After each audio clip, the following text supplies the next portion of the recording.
What's killing the eggs in your ovaries, aka what is causing low AMH? AMH is short for anti-Mullerian hormone, which assesses a woman's ovarian reserve.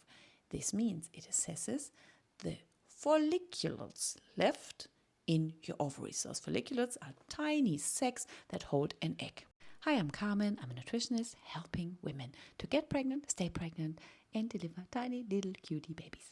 AMH counts all eggs, but it doesn't say anything about the quality of these eggs left in there. A woman is born with her eggs in there, with all the eggs she will have for her whole life. You don't get any more, so the ones you're born with are there.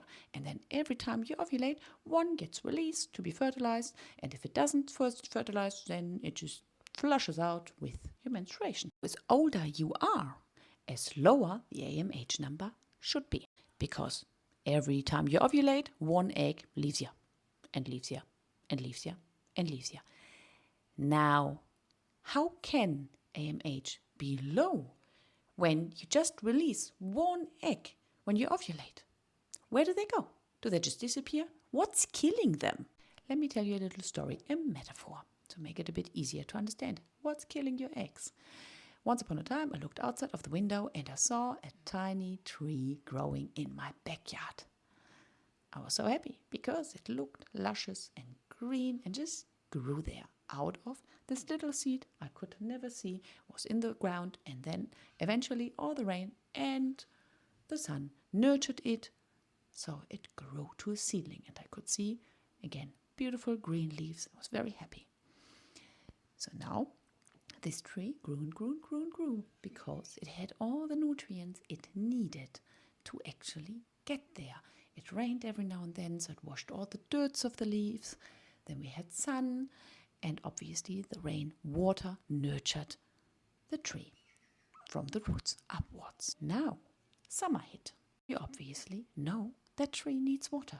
So I went out and gave it water every single day. I was very happy because it grew further and the leaves stayed green and was absolutely beautiful. However, I wanted to go on a holiday, and I went away for 2 weeks, and I didn't have anyone to nurture and water that tree. Obviously, it would have missed that daily watering. You wouldn't have noticed anything on the first day, probably not even anything on the second. But I'm sure that on the third day and on the fourth day, you would have probably seen those leaves getting sadder and sadder. After 2 weeks, when I came back from the holiday, I looked at that tree and it looked terrible. It almost died. It didn't fully, but it almost died. To nurture it back, I had to give it a lot of nutrients.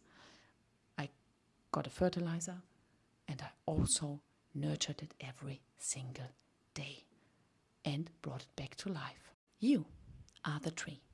Now, when you are born, and if you're really lucky, you come to the world fully intact with a lot of eggs within your ovaries, with a functioning liver, kidney, everything works beautifully. Everything is fine.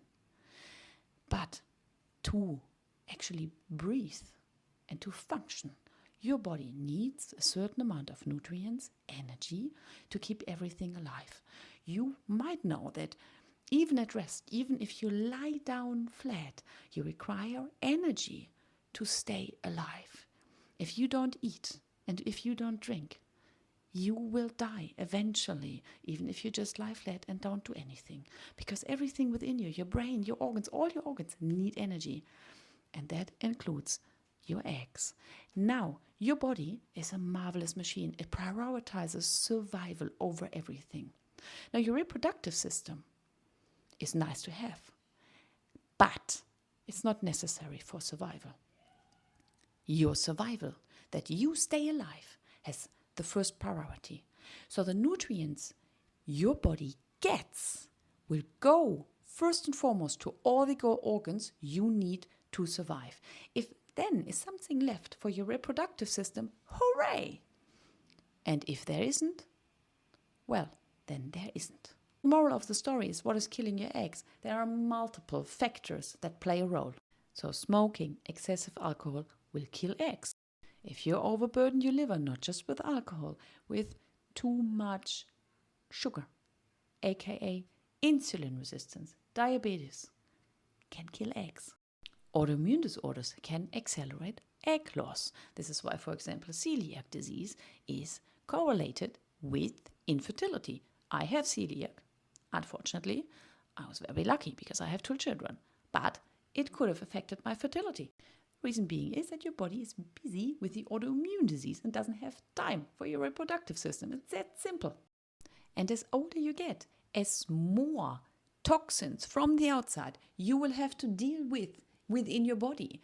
Because as older you get, as more shit you will have inhaled.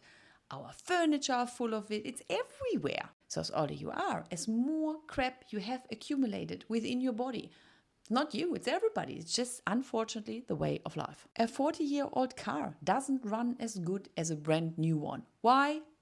Has seen a lot of crap already. The bumps in the road left their marks. The engine running for a while left their marks. Our body is no different. The good news is that frequently and often you can nurture your body back to life by giving it the nutrients it needs. And no, I'm not Jesus. I can't walk over water. I can't help every one of you. Sometimes it doesn't work. But there's always a chance. And I would always go for that chance. So flood your body with nutrients and take away the crap that doesn't serve you well.